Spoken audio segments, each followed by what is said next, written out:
Глава 8. Война с гоблинами. Слова трактирщика оказались пророческими.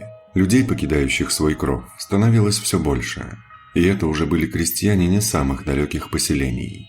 За спинами бегущих людей, словно листья по ветру, уже маячила война с гоблинами. Беженцы рассказывали о горящих по ночам селениях, об отрядах гоблинов, снующих в этой части герцогства и чувствующих себя как дома. Паника и безысходность витали в воздухе. Потянулись обозы уже из самого города. Первыми его покидали состоятельные люди. Последние беженцы из сел принесли весть об огромных войсках гоблинов. На городском совете решался вопрос о судьбе города. В совет пригласили и трактирщика Пьяного Кабана. Он взял меня с собой. «Вот тебе и шанс проявить себя», – проговорил Вец, когда мы шли по дороге к городской ратуше. «Возглавишь оборону города, если решат остаться в городе. Если отстоим город, герцог тебя на руках носить будет». «Стой, как это возглавить оборону города?» Спотыкаясь об мостовой камень, подбегая к трактирщику, который лихо шел по дороге, спросил я. «Меня нельзя ставить. Если меня поставить на такую ответственную должность, то я не ручаюсь за целостность города, его жителей, да и за свою тоже. Я в этом ничего не понимаю». «Да не волнуйся ты так. Тебя одного там, естественно, не оставят. Ты там будешь не один. Там будет еще командир городского гарнизона Экхард, толковый мужик. А ты там будешь представлять наемников и обычных людей», – успокаивал меня Вец. «У меня есть одна идея, как это провернуть. Ты самое главное не теряйся и скажи что-нибудь по делу, когда к тебе обратятся. И слушайся, делай, что Экхард говорит, и все будет хорошо». На совете долго и громко спорили. Одни кричали, что надо оставить город и эвакуировать жителей. Другие упирали на то, что надо попытаться отстоять его. Кто-то прям вовремя начал ныть, что если бы поддержали младшего сына герцога, то ничего такого бы не произошло. В общем, все кричали, обвиняли друг друга, искали виноватых. Завязалось несколько драк. «Пускай повыпускают пар», – посмеивался трактирщик. «Иногда это полезно». Катавасия длилась еще какое-то время, пока председатель совета не призвал всех к порядку. «Вы находите это смешным?» – обратился он к трактирщику, увидев его смеющимся. «Нет, что вы такое говорите?» – оправдывался трактирщик. «Положение очень серьезное». «Вы за все время, пока идет собрание, ни одного слова не обронили. У вас есть мнение по данному вопросу? Если есть, можете его озвучить. Вас все хорошо знают и уважают. Ваше мнение очень ценно для всех нас». «Я всего лишь старый владелец трактира», – вздохнул трактирщик. «Что я могу посоветовать посвященным мужам? Даже не знаю. Но я могу кое-кого посоветовать.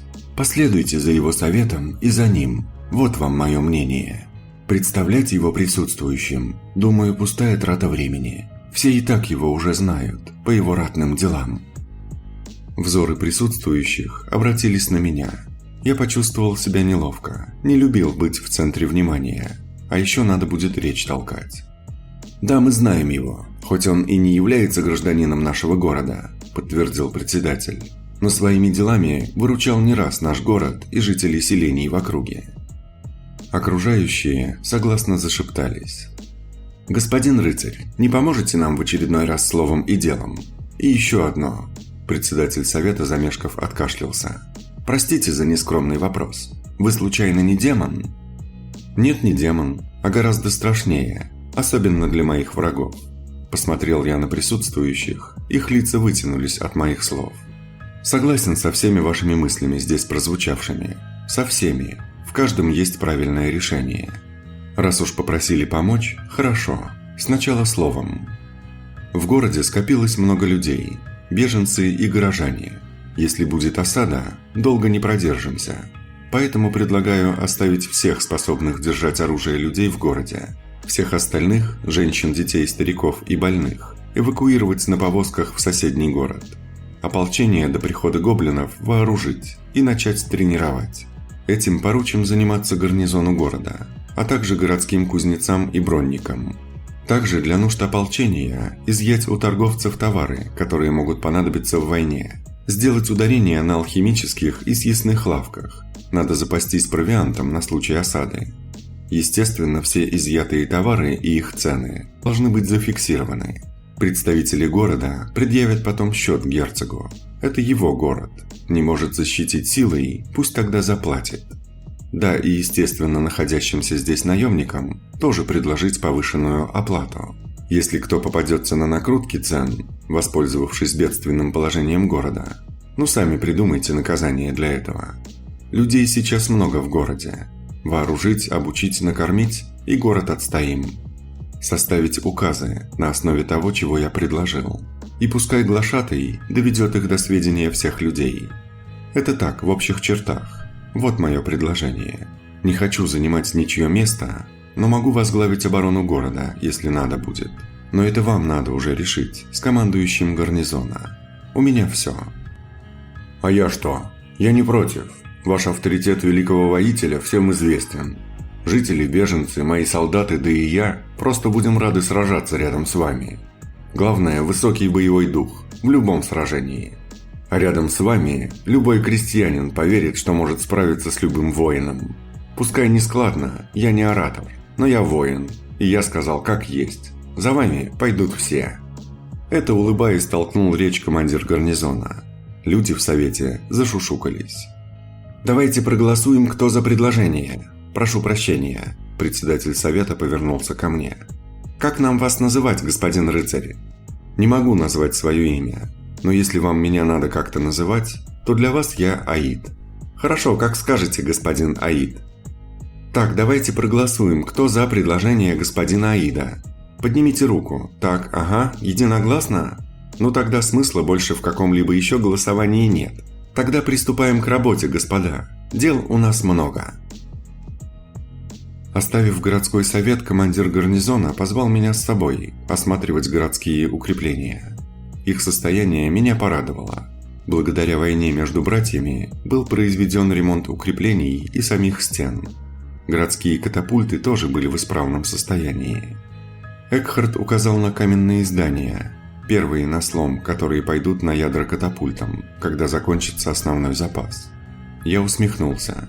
Герцогу это все может стать в копеечку, или какое-то время город будет освобожден от налогов. Ему придется как-то договариваться с городом, а иначе город отойдет к его младшему брату. Город Канция превратился в военную казарму. Тренировки с утра до вечера, ранний отбой и так изо дня в день. Совершая очередной патруль за городом, поджигая брошенные дома и поля, чтобы они не достались гоблинам, увидели и их самих. Поскакали к городу, поднять тревогу. Город закрыл ворота, гоблины обложили его. Началась осада. Уже сутки прошли, как гоблины осадили город. Интересно, почему они не пробуют штурмовать его? Озвучил свои мысли вслух. Возможно, ждут еще подкрепления. Да и осадные орудия с лестницами им надо сделать. Все вокруг города, все деревья, поля и дома, все сожжено. И за материалом им приходится ходить в лес, ответил начальник гарнизона. Скоро нападут. Куда они денутся? Гоблины подобрались слишком близко к стенам. Катапульты мы еще не использовали. Они или не в курсе про них, либо не сталкивались с ними раньше. Их палатки попадают под радиус действия катапульт. Этой ночью мы устроим им сюрприз. Пойду распоряжусь, чтобы солдаты, которые обслуживают катапульты, отдохнули днем. Но я тогда в трактир «Пьяный кабан». Вечером буду. Попрощавшись с Экхардом, поскакал в трактир. Народу, как погляжу, не густо. Заходя в трактир, сказал я. В трактире никого не было, кроме трактирщика. Да, говорят, не знаю, врут или нет, гоблинов вроде как видели недалеко у города. Вот все и побежали посмотреть, ответил трактирщик. Да и пить кое-кто, трактирщик зыркнул на меня глазами, запретил. Ну кто же встречает гостей на пьяную голову, удивился я.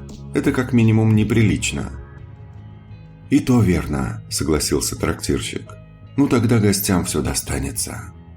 Вот и я про то. Если гости осчастливят твой трактир, то неужели ты потребуешь с них деньги за выпивку? Это не гостеприимно. Я знаю тебя как радушного хозяина, поэтому ты должен понять мое крайнее удивление, когда, забежав сюда, взять кое-что из своей комнаты, наталкиваюсь на десятника, у которого под началом 10 человек.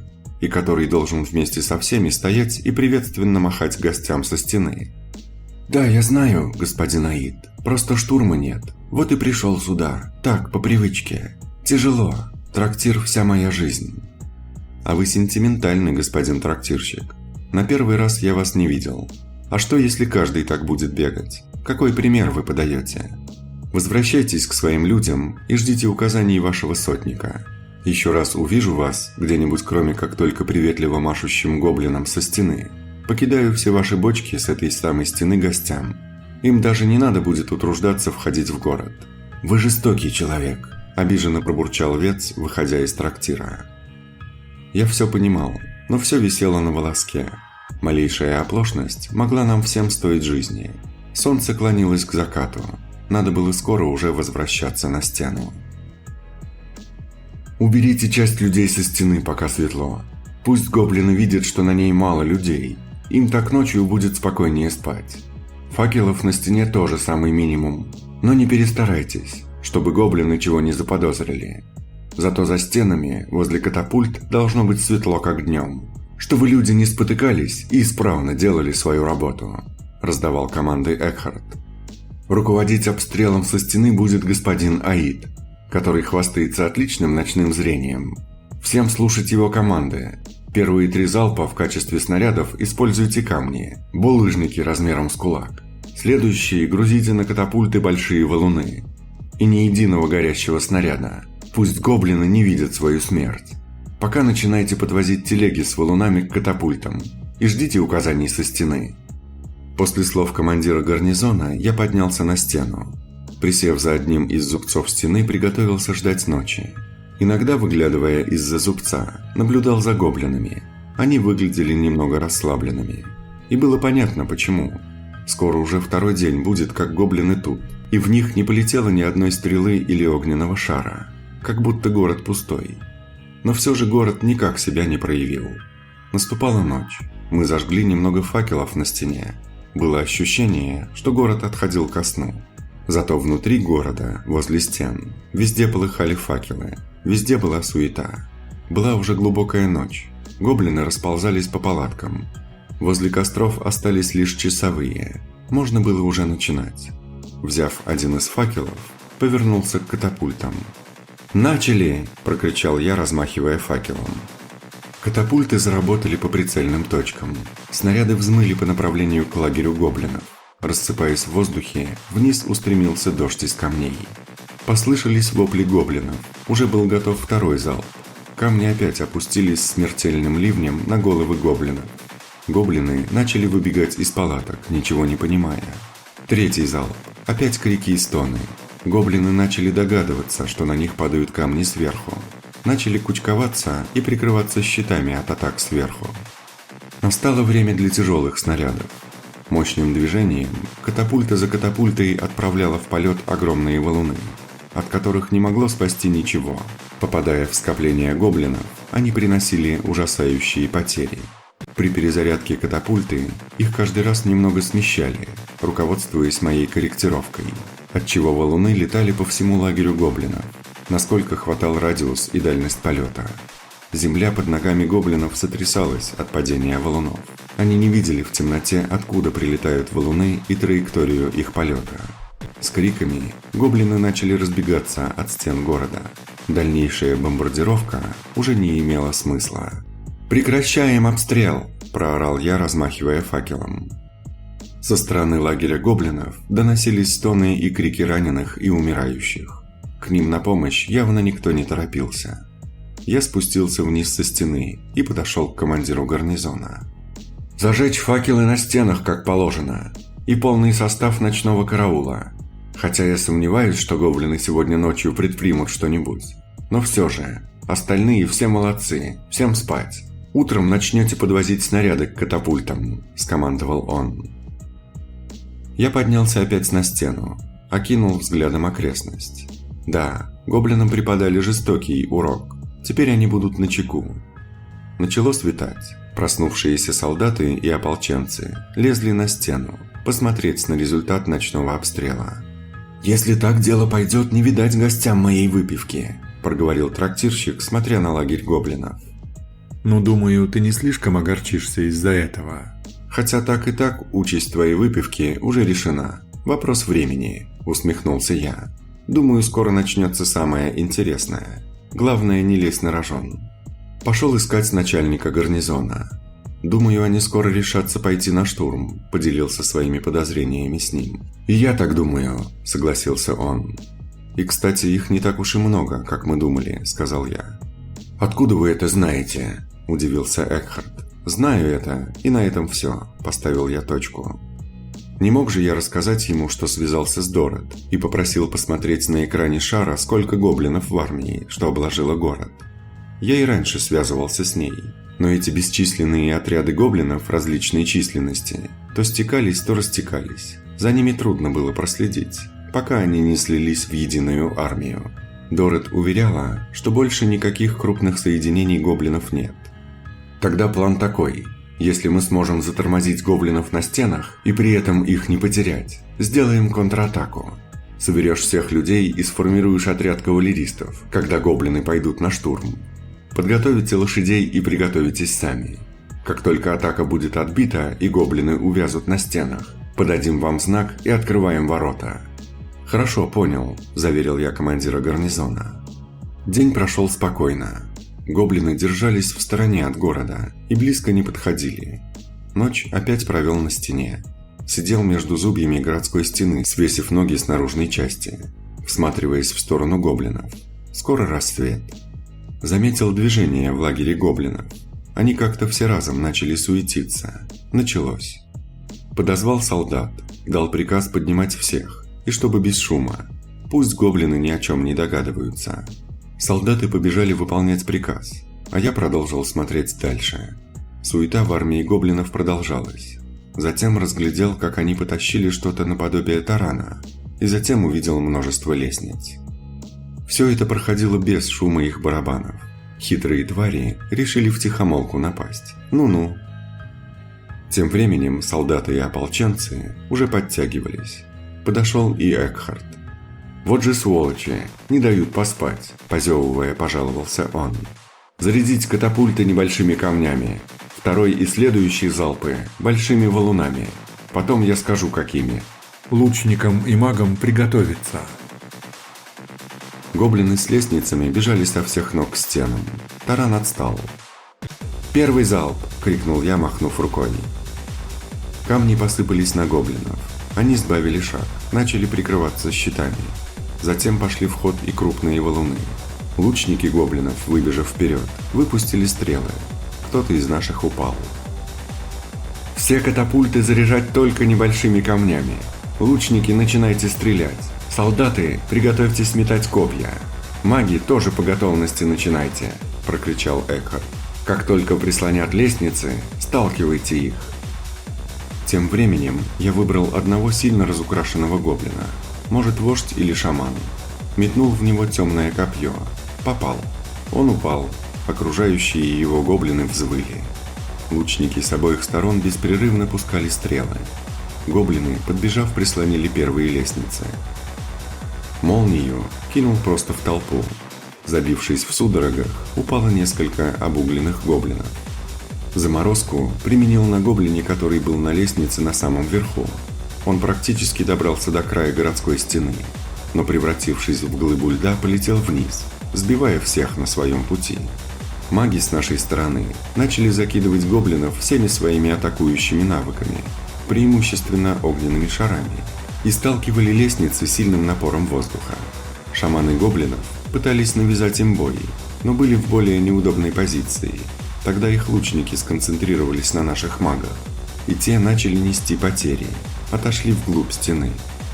Солдаты и ополченцы кидали в поднимающихся дротики, протыкали копьями, отталкивали лестницы. Гоблины уже были на стенах в некоторых местах. Выхватил меч. Началось кровавое безумие. Гоблины лезли со всех щелей. На стене не было свободного места орудовать мечом или копьем. Напирали со всех сторон, и свои, и гоблины. Людей в городе было тоже очень много. Знать бы заранее такой расклад. Можно было бы дать с самого начала открытый бой, в поле. Да и гоблины не полезли бы штурмовать город. Приняв нашу перестраховку за нерешительность, они решили напасть. В общем, получилось то, что получилось. Гоблины лезли кучками и сыпались кучами. Мы не могли использовать весь свой потенциал из-за ограничения поля боя. На стене продолжалась давка. Надо было действовать по плану и выбираться к своим кавалеристам. Кое-как выбрался к лестнице. «Все, кто на стене, все к воротам! Выходим за город!» – крикнул я солдатам, толпившимся на лестнице. «Откройте ворота! Передайте, чтобы открыли ворота!» – орал я, стараясь перекричать шум битвы. «Катапульты! Прекращайте обстрел!» Толпа побежала к воротам. Ворота распахнулись, и она ломанулась в открывшийся проем, по дороге раскидывая обслугу тарана, который только-только поднесли к воротам. Гоблины не ожидали такого поворота событий. Теперь им было не до стены. Они стали отражать атаки людей, выбегающих из ворот. Как только стена была зачищена, приказал всем, оставив магов и лучников, спускаться со стены и бежать к остальным. Сам, вскочив на лошадь, поскакал к кавалеристам. «Все за мной! В бой не вступать! Наша цель – их лагерь!» Солдаты расступились перед нами, оставив безопасный проход. Конница помчалась на выход. Вот и лагерь. Никому не давайте сбежать. В лагере началась резня, которая вскоре прекратилась. В лагере не осталось никого, кроме мертвых и плененных. Протрубил сбор, и конница помчалась к основной битве. Битва кипела. Стоял шум и гам. Мы на всем скаку врезались в тыл армии гоблинов. Врыв был ужасным. Больше гоблинов легло под копытами, чем от меча и копья. Опрокидывая их, конница прокладывала себе путь, устилая его телами гоблинов. Они не могли полностью развернуться и дать отпор коннице, потому что завязли в сражении с пешими воинами и ополченцами, и мы резали их безнаказанно.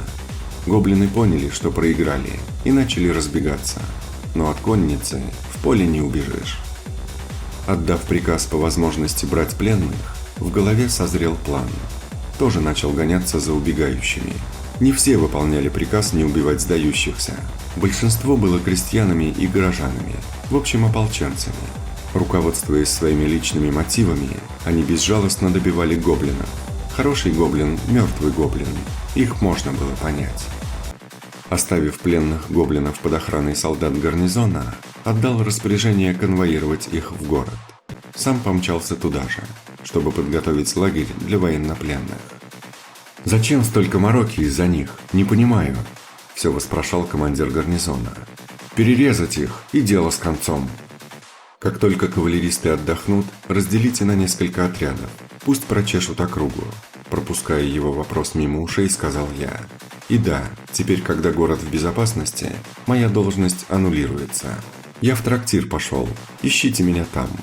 Часть ополчения освободите от службы и пошлите весточку их семьям. Пусть возвращаются или не возвращаются. В общем, руководите, а я все. Ах да, прошу, не трогайте гоблинов. Можете привлечь их к работам, они мне понадобятся. Поднялся к себе в комнату, как приехал в трактир. Прилег на кровать. «Алло, ты тут? Нашла то, о чем говорила?» – спросил я, вызывая магичку. «Алло, да, нашла. Где?» «В одном крупном поселении местных гоблинов. Ну или где-то поблизости». «Ясно. Поспрашиваю у гоблинов. Что это за вещь и где она может быть? Может, они знают?» «Скоро вернешься?» «Не терпится шкуру тролля заполучить?» – спросил я. «Или соскучилась?» «Лучше ты, чем эти мертвые гоблины. Запер меня здесь одну». «Не знаю, когда вернусь. Может, через год или два. А может, и вообще не вернусь. Посмотрю по обстоятельствам. Так что держись там пока». «Да ну тебя, пока!» Раздался стук в дверь. «Господин Аид, можно войти?» Раздался голос трактирщика. «Входите», — сказал я. «Рад вас видеть в полном здравии. Служба окончена?» «Да, я опять гражданский. Стар я уже для всего этого», — вздохнул Вец. «Старый? Я во время битвы мельком видел вас. Как вы двуручным мечом орудуете. Теперь вы уже скромничаете. Мне бы такой фехтовальщик пригодился. Не хотите записаться в мою армию мертвецов?» «Да ну тебя. Я пришел поздороваться, а ты со своими шуточками», – буркнул трактирщик и побрел вниз. «Стойте, куда вы?» «Засов на двери своей спальни пойду проверю».